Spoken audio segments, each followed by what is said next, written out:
يا رجاله عاملين ايه؟ عايز اعلق على موضوع عبد الله السعيد. طبعا هو عمل حوار امبارح مع جورنان ذا اتليتيك، ده جورنان رياضي مشهور جدا، تابع لنيويورك تايمز. انا مع عبد الله السعيد وبدعم موقفه قلبا وقالبا. هو واي انسان بيتعرض لضغوطات او ظروف ضغطة او ظروف غير صحية في شغله، بالذات لو الشغل ده شغلانة بتعتمد على الترفيه للناس زي الكورة. ما بتكلمش عن الموقف القانوني، ممكن يكون موقف عبد الله قانوني مش كويس، موقفه القانوني من ناحية الورق والإمضاءات واللوائح والحاجات دي، واحنا عارفين كلنا ان النادي الاهلي ممكن يتفوق على عبد الله السعيد في معركة قانونية. ممكن يكونوا شاطرين في الحتة القانونية والعود عندهم باع وخبرات فيها وممكن يفوزوا عليه فعلا من الناحية دي، لكن انا ما بتكلمش عن الناحية القانونية، انا بتكلم عن الناحية الانسانية، عن الظروف الصحية اللي بتوفرها بيئة الشغل ومكان الشغل اللي حد بيشتغل فيه، سواء عبد الله السعيد او اي لاعب غيره.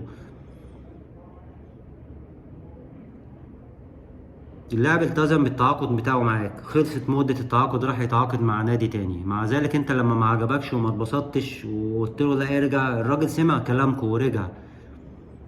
سمع كلامكم ورجع، يعني اكيد لسبب ما، اكيد في ثقة بينكم، اكيد في رصيد، اكيد يعني ايا كان السبب هو سمع كلامكم ورجع.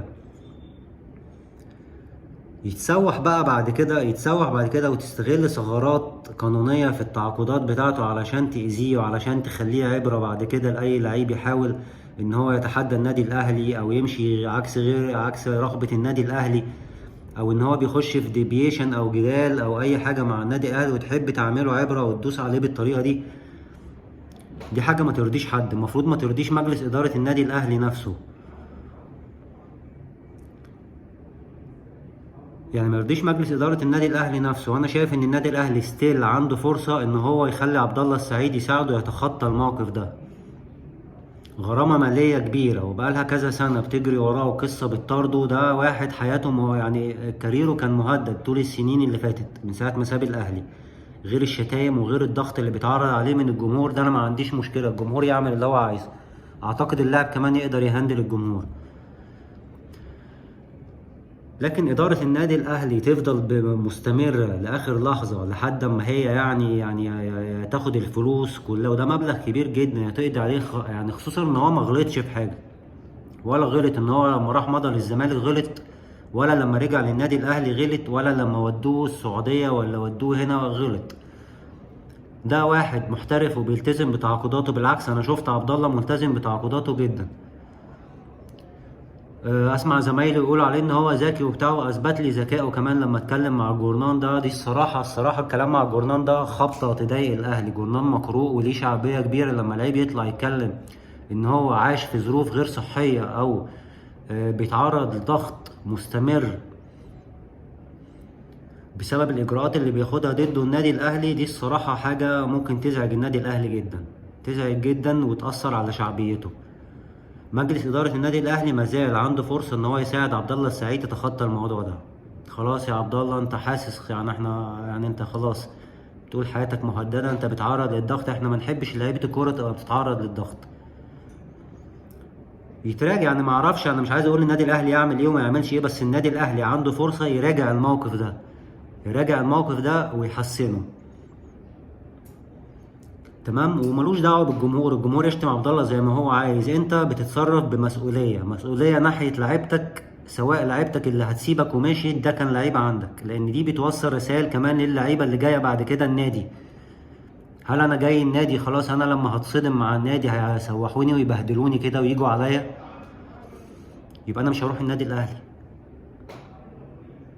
وانا بلعب في النادي الاهلي لو رحت هبقى بلعب في النادي وقاعد وانا مستعد ان انا في اي وقت اواجه لحظه صعبه زي دي او اوقات صعبه زي دي، او افضل تحت ضغط دايما ان انا افضل استجيب لرغبات مجلس الاداره عشان ما يعملوش فيها زي ما عملوا عبد الله. دي يعني بيئه غير صحيه تماما، اول حد هيتضر منها النادي الاهلي. اسامه حسني يقول احنا خدنا بطولات 10 بطولات، عبد الله السعيد ما خدش ولا بطوله، يعني برضو العمليه مش كده، العملية مش كده. ممكن تكسب بطولات انما انت بتخسر من رصيدك يعني نقطة استراتيجية جدا يا جدعان، الهيلثي انفايرومنت في الشغل نقطة استراتيجية في المؤسسات الكبيرة اللي زي النادي الاهلي. خلي بالك منها. مش كل حاجة لا الاهلي ياخد حقه والاهلي ما بيتنازلش عن حقوقه والاهلي مش عارف. لا، تقدر تتفاوض على حقوقك وتتنازل عنها قصاد انك تحافظ على بيئة شغل كويسة. خصوصا ان انت مالكش حق في القصة دي. يعني هي مش بتكلم كمان قانونيا. يعني انت قانونيا انت ممكن توفق العقود وتجيبها بطريقة ان انت يبقى ليك حق قانوني تحاول تاخده وتقول ده انا ليا حق اخده. لا، الموضوع عايز يتراجع تاني، مش من الناحية القانونية، يتراجع من بيئة الشغل اللي متوفرة في النادي الاهلي. مش بالعصاية ومش بفرض النفوذ وفرض السلطة واستغلال الصحافة لصالحه واستغلال الجمهور لصالحه. الحاجات دي سيئة جدا، سيئة جدا، وسمعة سيئة جدا ان النادي يكتسبها، ورسائل سلبية بيوصلها حتى للعيبة اللي عنده في الفرقة دلوقتي.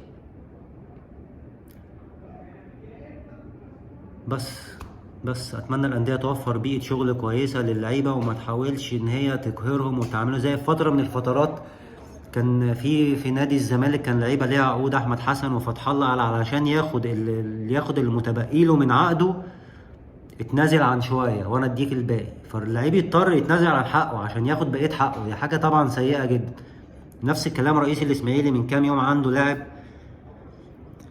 هيمشي من الفريق مش عايز يقعد، يقول له يا ما تعنتش واهدى شويه وما تشدش قوي كده وخلاص لو عايز تمشي. لعيب بيستخدم حقه في التعاقد، بلاش التهديد وتهدده والاسماعيلي هو اللي عمل اسمه والكلام. مش حاجه اسمها كده. ده لعيب بيتعاقد معاك، ليه حقوق عندك، لو سمحت اديها له والتزم بيها. تمام، زي ما هو هيلتزم ناحيه التعاقد بتاعه عندك وهيبذل كل حاجه عنده في الملعب علشان يبقى بيضيف للنادي. بس ده اللي كنت عايز اقوله. شكرا.